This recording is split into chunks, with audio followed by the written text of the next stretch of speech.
আসসালামু আলাইকুম। আলহামদুলিল্লাহ আজকে মাত্র ৩০০ টাকা দিয়ে ৬০০ কেজি প্রাকৃতিক খাবার কিনলাম। এখন অনেকের কাছে এটা হাস্যকর মনে হতে পারে, বাট সেটা কিভাবে সম্ভব? আর আমি সবসময় চেষ্টা করি আপনার যেকোনো একটা টেকনিক অবলম্বন করার জন্য। আর যেকোনো বিজনেসে আমার যতগুলো বিজনেস আছে আমি সবসময় চেষ্টা করি যে কীভাবে খরচ কমানো যায়। তো এই সিজনে এটা আমাদের এখানে কিছুদিন আগে বন্যা হয়েছিল। বন্যার পরে কারণ আমার সামনেই দেখতে পাচ্ছেন আমাদের যে বাঁধ বা আমাদের আঞ্চলিক ভাষায় বেড়ি বলি, বা আপনারা আমার প্রজেক্টে যে সবজিগুলো দেখেন মাছের উপরে, অর্থাৎ সেটা এর উপরেই হয়। বাট এখন পানির কারণে এখন কোনো সবজি নেই, যার জন্য ওইটা খালি দেখতে পাচ্ছেন। তো এই যে আপনারা যেটা বললাম যে ৬০০ কেজি খাবার কিনছি মাত্র ৩০০ টাকা দিয়ে, দেখতে পাচ্ছেন সামনে আমার আব্বু হট্টেছে, মাথার উপরে হচ্ছে একটা ঘাসের বোঝা আছে। অর্থাৎ এই টাইপের ঘাসের বোঝা আমি কিনছি, অর্থাৎ ৩০টা, আজকে ৩০টা বোঝা কিনছি এইখান থেকে। এই যে দেখতে পাচ্ছেন ওইখান থেকে কাটা হয়েছিল, অর্থাৎ একটা লোক নিছিলাম আমরা, উনি ৩০ বোঝা ঘাট কাটছে। তো ওনার ৩০০ টাকা খরচ হয়েছে ওনার পিছনে। অর্থাৎ একটা জোন আমাদের এখানে ডেইলি লিভার বলতে পারেন, দিনে এখন সকাল ৮টার থেকে ১টা পর্যন্ত কাজ করবে, আপনার ৩০০ টাকা দেওয়া লাগবে। তো ওনার নিয়েছিলাম, উনি এই যে দেখতে পাচ্ছেন আমি যে ঘাসগুলা উঁচু করতেছি এইগুলা হচ্ছে এই টাইপের ৩০ বোঝা ঘাস কাটছে এই ৩০০ টাকার বিনিময়ে, অর্থাৎ সকাল ৮টা থেকে আর আপনার দুপুর ১টা পর্যন্ত।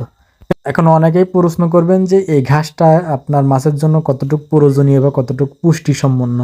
এক কথায় এই ঘাসটা আপনার সব মাছে তো খায় না, এটা হচ্ছে আমি চাইনিজ পুঁটি, আর অর্থাৎ আমার গিলাস কাপের জন্য কিনছি। তো যেহেতু এটা লাস্ট সিজন প্রায়, পরে আমার ১ থেকে ২ মাস পরে মাছ ধরা শুরু করবে, এখন আমাদের এখানে তেমন একটা প্রাকৃতিক খাবার নেই। বিশেষ করে ঘাস লতা পাতা এইগুলো হচ্ছে আপনার গিলাস কাপ বা চাইনিজ পুঁটি বেশি পছন্দ করে, বা সর পুঁটিতে। এখন দেখতে পাচ্ছেন আমার প্রজেক্টে তেমন কোনো ঘাস বা কোনো কিছুই নেই, যা ছিল অলরেডি ওরা খেয়ে শেষ করে ফেলাইছে। আর এখন বন্যার পানিও কমছে, তো এখানে খাবারও আমার সংকট পড়ছে।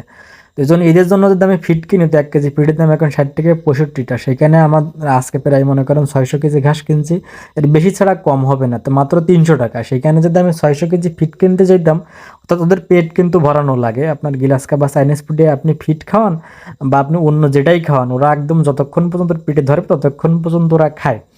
তো এই জন্য ওদের প্রাকৃতিক খাবারই দেওয়া লাগে। এটা ফিড দিয়ে আপনার মিশ্র চাষ করা যায় না, কারণ আমাদের এখানে যেহেতু কাপ জাতীয় মাছ, আমার সব মাছই আছে, চিংড়ি মাছের পরে আপনার সব ধরনের মাছ থাকে। তো দেখতে পাচ্ছেন সামনে এটা হচ্ছে আমার একটা পুকুর মতো আছে, এখানে ২-৩ শতাংশ। তো আমার ঘাসগুলো আছে ফুল প্রজেক্টে উনি ৩০টা বোঝা ছড়িয়ে ছিটে দিয়েছে। যেহেতু আমি ঘাস কাটাগুলো আপনাদের দেখাতাম, বাট আমি প্রজেক্টে যাইতে একটু লেট করছি, আমি দুপুরের দিকে গেছিলাম। তো তার আগে ওনার কাজ শেষ, উনি অটোমেটিক্যালি এখানে এনে রেখে গিয়েছে ঘাসগুলা। তো পরে আমি আমার মাছও কিছু মারা যাচ্ছে, পানিতে একটু সমস্যা হয়েছে, যার জন্য আমি ঘাসগুলো সব জায়গায় দিই না, এখানে একটু বেশি পানি। তো এই জন্য আশেপাশে যত ঘাসগুলো আছে মোটামুটি আপনাদের দেখানোর জন্য এখানে কিছু ঘাস আনা ছিল। আর এখানে দেখতে পাচ্ছেন যে আমাদের আগে যে ঘাসগুলো দেওয়া ছিল, তো অনেক আগাছা যেগুলো আছে আপনার ঘাসে খায় না, তো সেগুলো এখানে জমে ছিল। তো এগুলো পানি নষ্ট করতে পারে, যার জন্য আমি এক সাইডে নিয়ে যাচ্ছিলাম, যেন এখান থেকে আব্বু পরে আবার তুলে দিতে পারে, বা আমরা তুলে দেবো না, এখানে আমরা অন্য একটা কীটনাশক দিয়ে এটা আবার পচাবো, পচাইলে এটা আবার মাছের খাবার হবে। বাট এটা আপনার গাছ অবস্থায় খাইতে পারবেন, এটা পচানো লাগবে, যার জন্য এক সাইড করতেছিলাম, যেন ওইখানে এনে কীটনাশকটা দেওয়া যায়, পরবর্তীতে যেন মাছ ভালোভাবে খাইতে পারে। তো এইগুলো আছে। সব থেকে বড় কথা, আপনার মাছে অনেক মেধা কাজে লাগানোর সুযোগ থাকে, মাছে অনেক কিছু চাইলে আপনি করতে পারবেন যদি পরিশ্রম করতে পারেন। কারণ আমি আজকে যে ৩০০ টাকা খরচ করছি এটাও আমার লাগতো না, কারণ আব্বু একটু অসুস্থ, বা আমি নিজেও কাজের ব্যস্ততার কারণে আমি নিজেও যে সময় দেবো বাড়ি, যে ওই সময়ও পাই না, যার জন্য আমার প্রজেক্টটা যাইতে হয়েছে ৩টা বা সরি ১টার দিকে।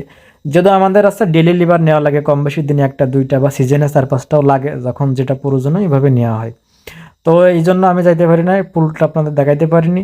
তো মাছ চাষ যারা করতে চাচ্ছেন তারা এরকম সবসময় চেষ্টা করবেন টেকনিক অবলম্বন করার জন্য। এটা যদি হিসাব না বোঝেন তাইলে হবে না, কারণ স্বাভাবিকভাবে আপনারা স্বাভাবিক কিন্তু ফিড বা অন্য অন্য সার বা অন্য কিছু দিয়েই মাছের চাহিদার বা খাবারের মিটার দেন। সেখানে আমার জাস্ট ঘাস তো আমার কিনতে হয় নাই, জাস্ট ওইটা সংগ্রহ করার জন্য আমি একটা লোক নিয়েছি, মাত্র ৩০০ টাকা খরচ করছি।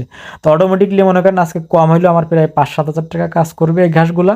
এতে যে খাবারগুলো ওরা খাইতে পারবে, ৫-৭ হাজার টাকার খাবার লাগতো যদি আমি কিনতে যেতাম। তো এগুলো হচ্ছে আপনার হিসাবের ব্যাপার, আপনি যদি বুঝেন তাহলে ইনশাল্লাহ বিজনেস করতে পারবেন। আর এটা আপনার শেখার জন্য সময় লাগবে, বিজনেস রাতারাতি শেখা যায় না। অ্যাটলিস্ট শুরু করেন, এর পরবর্তী আপনার মাথার ভিতরে অনেক কিছুই কাজ করবে যে আপনি কোনটা করলে আপনার